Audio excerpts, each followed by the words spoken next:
More and more of you want to build a 100% self-sufficient house with no electricity bills and no water bills. Well, Claire did it. In only 5 months, Claire built her own small A-frame house with 25 square meters on the ground floor and a 7 square meter mezzanine for just 30,000 euros. It may sound costly, but you should know Claire used only top quality materials. At a time when it was more expensive, today, if you were to do a similar project, it would certainly cost much less, maybe around 20,000 euros. With just 2 solar panels and a small battery, she manages to produce all the electricity she needs. Her secret? Using low-tech devices to reduce her consumption. Most importantly, living in a small, well-insulated space with straw bales. So you don't need a lot of heating in the winter. I found this project really interesting, especially because she took the ecological approach very far. And also, at first, she was supposed to build a tiny house, but in the end, she preferred to make a small A-frame house because she thought it was much more interesting. So I'm really interested to know why it was so interesting. So I'm going to go there and ask her.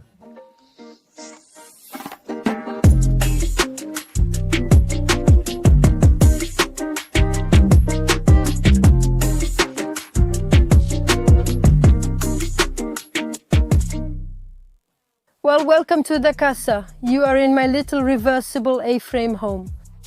Here, we're in the living room, the dining area. Everything here was designed to fit my size. And so there's a small coffee table, a little Japanese style table where I eat. I work, and so I sit directly on the floor. Behind me, there are some pieces of furniture. So actually here we're under the sloping roof. And you might think it's a little constraint, but not at all. I arranged all my furniture with that in mind. So here we have drawers, quite deep, so I can store all my things. Here we have a bookshelf with lots of books, because even though I live in a small place, I have plenty of books. And so here we have the bathroom. In the bathroom, there's a dry toilet. I use a dry toilet because I don't want to use drinking water for my toilet. And then the toilet waste is put into the compost. And I also use soil purification, filtration by soil purification. So it's the ground that does the filtering. So you don't want big black birds or a lot of gray water. So dry toilets are perfect. And then I also had a shower in the bathroom, but in the end I took it out because I live on 1/3 of a liter. And on this shared space, there's already a guest house with a shower. So I took out the shower, and actually it was to save space. So that allows me to have a storage space for clothes and another space that serves as a small pantry for food. So now I'm self-sufficient when it comes to treating my wastewater, and I'm also self-sufficient for heating. So here I have a small stove, and here I'm in a house that was designed following bioclimatic principles. So I have a large bay window facing south, exposed to the sun, and I also have excellent insulation with straw bales. And so in the end, I don't use this stove very much for heating in the winter. In the house, all the principles of permaculture and low-tech have been integrated. And so one element serves several functions. So especially this stove, it is used for heating and cooking. But in the end, since my house is so well exposed, I use it very little, so I don't do much cooking with the stove. And this stove, in this very small space, it still takes up a lot of room. So in the summer, we remove it. It's very easy to store and fits in a small box. But here, for the purposes of the video, we left it. But otherwise, in the summer, we get back all this empty space in the living room. Here the floor space is small, but there's a lot of room under the ceiling. Here it's on about half of the living space. The space is open with a high ceiling, and on the other half there's the mezzanine, about 7 square meters. That's where the bedroom is simply, and there is storage under the bed. With a movable staircase that I made myself, and you can see that there are 2 different atmospheres. Downstairs, everything is wood paneling and all the ceiling height. The rest is covered in canvas. So I wanted 2 different atmospheres for a cozier, brighter look up high and to have a more wooden area downstairs. Here we are in the last area of the casa, the kitchen. All the fittings were made taking into account the constraints of the sloped ceiling. So we have countertops at my height and large deep drawers to store all the kitchen items. I don't have enough water for myself. I'm connected to a well, to a water source that's right in front of the guest house on the shared property. I aim for rainwater self-sufficiency, but the Hautes-Alpes doesn't get enough rain. And then actually to set up water storage the way we wanted, like in the old days, we wanted to make semi-buried tanks. We just haven't had the time to do it yet, that's all. So that's it. All the arrangements here were made by me and for me, so they're my size. So the countertops are a bit lower than the standard height. And also I made a lot of high up storage to keep pots and pans that I can easily grab or put back. Speaking of the kitchen, I don't use or barely use appliances that require a lot of electricity because I'm simply connected to a battery and 2 solar panels. So I chose to go low tech with my equipment and use very little energy. So I only have a very small fridge and I use gas burners for cooking in the evening and electric burners for cooking as well. During the day, which are directly connected to my solar panels, and to use less electricity or gas. I have a really low-tech piece of equipment, which is the Norwegian pot. So the pot is simply a box that's not connected to anything at all and is insulated. I used cork. How does it work? Well, for example, if I'm going to cook rice, I bring my water to a boil. Once the water boils, I stop cooking, I take my pot with my water and my rice, I put my pot in the cooker and I close it. The rice will cook for about 30 minutes, so it takes a bit longer. But on the other hand, I used almost zero energy and now I'm more self-sufficient.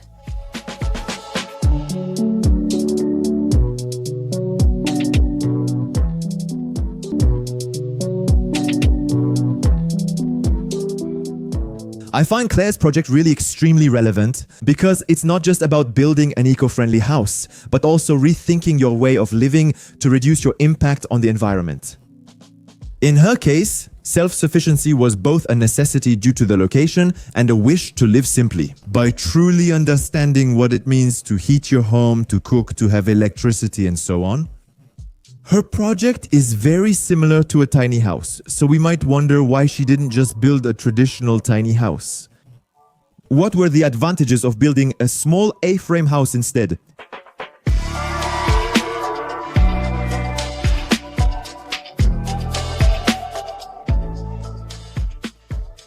I wanted a small eco-friendly house.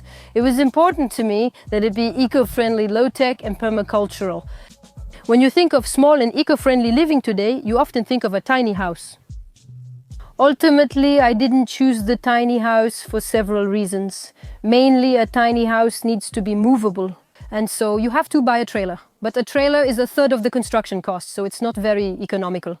The second reason is that it must be lightweight to be movable, which affects the choices, and the weight put into the insulation. And so we end up with insulation that's really lightweight and not necessarily made from natural materials.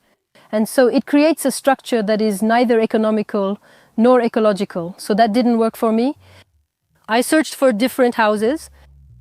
So instead of choosing a house that could be moved, I decided on a dwelling that could be dismantled, a reversible, dismantleable dwelling. And in that, at first I started with a fairly classic rectangular construction with a framework. And then in the end, I wanted something that would be very easy to build. And the connection between the walls and the roof, etc., it was quite complicated. And that's it. So while searching on the internet, I came across the famous A-houses or A-frames, which simply have the structure of the house. It's simply a triangle. So the triangle is an architectural structure that is very old, which has been used for a very long time. You can find them almost everywhere in the world. And they're mostly mountain dwellings because that way the roof is very steep. It used to be perfect for snow. A triangle is a rigid structure. An equilateral triangle is especially strong and undeformable. So these are structures that hold up really well against the wind, the forces of snow and bad weather. And since I knew I wanted to live in the mountains at high altitude, well, of course, it made sense. I designed my project from the start to be reversible and easy to disassemble. In my case, just in case, I might not necessarily want to spend my whole life here. Because 3.5 years later, I'm leaving the shared space project, and so I'm moving out. And so here is my house. I can either sell it to someone who wants to move into this shared space project, or I can take it apart, maybe even rebuild it and then sell it to someone else. If I did it again for a future project, I'd want it to be even more eco-friendly than this one. So I would really like to remove everything that's plastic membrane. So no vapor barrier, no rain screen. Try to build 100% with natural materials, and then try to build as much as possible by hand and using traditional knowledge. So with wood joinery, for example, using as few screws or nails as possible, and then really create a construction that blends even more than what has been done here, that fits even more harmoniously into the landscape. But this ambition for improvement is still completely possible. I'm thinking about building a bigger A-frame house after this one. But that would also be possible with any type of ecologically designed home.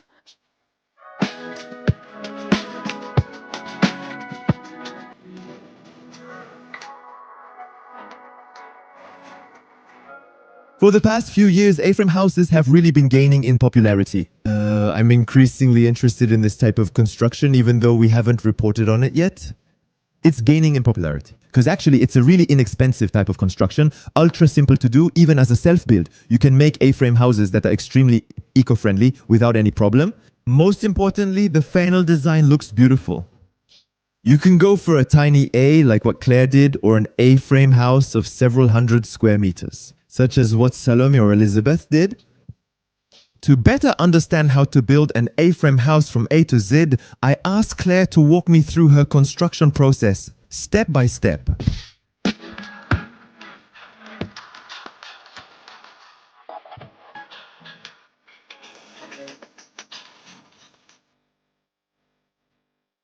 The first step of the construction was the administrative procedures. So I financed everything myself, 100% self-financed. So I didn't go to the banks, I didn't take out a loan. And then it was the application to the town hall. Since it's under 20 square meters, it was a prior works declaration. So it was easier for the paperwork, less to fill out than if I had needed to apply for a building permit. Then construction started with earthworks. So I called someone with a mini excavator who came with an auger to dig holes for the foundations, because I decided to make wooden pile foundations. I didn't want any cement at all in my foundations. I wanted 100% eco-friendly foundations. So I did that with false locust, acacia wood. So they're simply wooden stakes that were put into the ground at a depth of about 80 centimeters.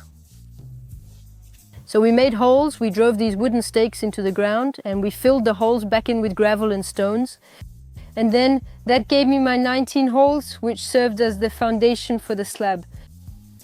The advantage of using Robinia wood is that it's a wood that is rot resistant. It's one of the most durable, if not the most durable, that we have in France. So I chose to put these stakes directly into the ground without burning them. I could have burned them or used natural tar, but I chose to put them directly in the ground for two reasons. First, I live in a very dry climate. Second, the soil is rocky, sandy, and not very humid. So I chose to bury them directly like this, but if I lived in Brittany, for example, I would have burned them. Next, on these 19 black locust posts, I placed 3 large beams, main beams, that serve as support for the slab. And on top of these 3 beams, I placed joists, which were then covered with oriented strand board to make the base of my slab, my floor. And on top of this oriented strand board, I placed more joists, which form the bottom of my triangles, of my framework. My framework is made up of 7 equilateral triangles, each 7 meters long, which are spaced about 90 centimeters apart. They are spaced the length of a straw bale, so for the insulation, I chose to insulate my entire house with straw bales. It's one of the cheapest and most eco-friendly insulators, as it stores carbon. It's also an agricultural byproduct. And also, it's extremely efficient, whether it's for cold in the winter or overheating in the summer. So we assembled these 7 triangles on the ground. My slab also served as a flat space since I live on a steep slope. And so on this flat space, on this slab, we came and built the triangles, which we then lifted by hand with ropes, strings, and a winch. And we raised these triangles one by one, which make up the framework that serves as the structure of the house. Next, we installed a vapor barrier inside the triangles. On top of that, we added pallet boards that are used to hold the straw bale in place. Then we inserted my 300 straw bales into the roof between the frames, between my 7 triangles. And at the same time, we also insulated the slab, and we closed the slab with a vapor barrier and then a wooden floor. And my roof, we closed it with AGEPAN panels, WD, and on top of that a rain barrier. And on top of that we added battens against battens to create the air gap, and then boards, so fairly thin wooden planks that serve as exterior cladding on the roof. And they were installed horizontally in relation to the roof with a 4 2-inch overlap per board. My wooden roof. In the summer, the wooden boards spread apart, so it creates natural ventilation, and then as soon as it rains, the wooden boards stick together, so it makes the roof much more waterproof. It creates a roof that lives on its own. Once the structure was assembled and waterproofed, we installed the woodwork. So here I have 3 pieces of woodwork, 3 small rectangular windows on the north facade and on the south facade. I have a large picture window with a door and a fixed triangular window. If I did it again, I'd put these windows on the south facade but not face my facade directly south. I would rather orient it southeast, that way you get the sun at the beginning of the day and not at all at the end of the day. But still exposed, open on the southeast facade to capture sunlight, which provides most of my heat year-round. Then I continued with the part. Chimney work, well, heating and stovepiping and everything else that is electricity and plumbing. That part was pretty quick because I don't have much equipment in the house. So I did everything as a self-build, but I didn't do it alone. I did almost the entire structure through a participatory work site. There were always 3 or 4 of us. Then the shell and weatherproofing the structure. It took about 10 weeks, spread out over the summer, over 2 or 3 months. And then the finishing touches, I did them over almost a year, but that's because I only worked on weekends and when I was available. So altogether, I would say maybe 2 or 3 more months. So basically, the overall construction took about 5 months. That's pretty fast. Yeah, totally. It could have been faster, but I still face some constraints with material delivery. I can't access the house directly. It's a 300-meter uphill walk, so we carried all materials by hand. And if there hadn't been those constraints, I think we could have done it, and I would have been available the whole time.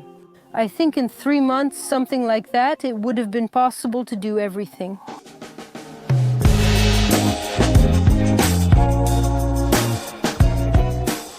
A-frame houses have 2 main advantages. They're easy to build and inexpensive. There's a reason the earliest houses in human history were A-frame houses. Claire built her house in just 5 months, but as she says, she faced many constraints with the land, which wasn't easily accessible. So we can easily imagine an even faster construction if the land is flat and easily accessible. Or if we use more machines to assemble the different parts together. We can also choose to use steel decking, for example, instead of cladding on the roof to have an even simpler installation and maybe even a cheaper one. That's actually what Salome chose to do in her 98 square meter A-frame house, which she's also building herself, and we'll probably go meet her if you're interested. Beyond the ease of construction and the relatively quick process, it's really the cost of this type of housing that's interesting. So I gathered all of Claire's receipts to give you a summary of how much this little A-frame house cost, really step by step. It began with earthwork and foundations, each costing her 1,000 euros. Additionally, constructing their wooden slab cost her 2,000 euros. The triangular structure cost her 2,000 euros and the straw bale insulation just 500 euros. Straw is really the most eco-friendly insulation. It's the cheapest and it's extremely efficient both in winter and in summer. For me, it's the best insulation. The only drawback is that it's heavy, so you have to think about your house's structure to be able to accommodate this type of insulation. Claire finished by adding a rain barrier and wood cladding totaling 5,000 euros. She chose to buy very high quality windows and doors which cost her 8,000 euros. If you want to save money, you can easily find much cheaper windows and doors. Next, we include 4,000 euros for hardware like screws and various small construction items. To finish the exterior, add 500 euros for the 15 square meter wooden deck. Inside, we have 2,500 euros for finishing and 2,000 euros for heating. Again, you can definitely save money by buying a smaller system. Since the house is well insulated, we might not need such a large stove. We allocate 1,500 euros for delivery tools and extra costs, totaling 30,000 euros. A small A-frame house with 25 SQM floor space, 7 SQM mezzanine and 15 SQM terrace. That's about 1,000 euros per finished livable square meter, including everything. The price per square meter may seem high. For comparison, my container house cost about 700-800 euros per square meter. But you have to understand that if she had used maybe lower quality materials and especially if she had built a bigger house, she could have used economies of scale, letting us lower the price per square meter to make it as economically viable as a container house. You also have to take into account that in Claire's house, there's very good insulation, which means she hardly needs any heating and she doesn't have an electricity bill because she's self-sufficient in electricity. Ultimately, she'll save money over the house's lifetime, which is important to consider.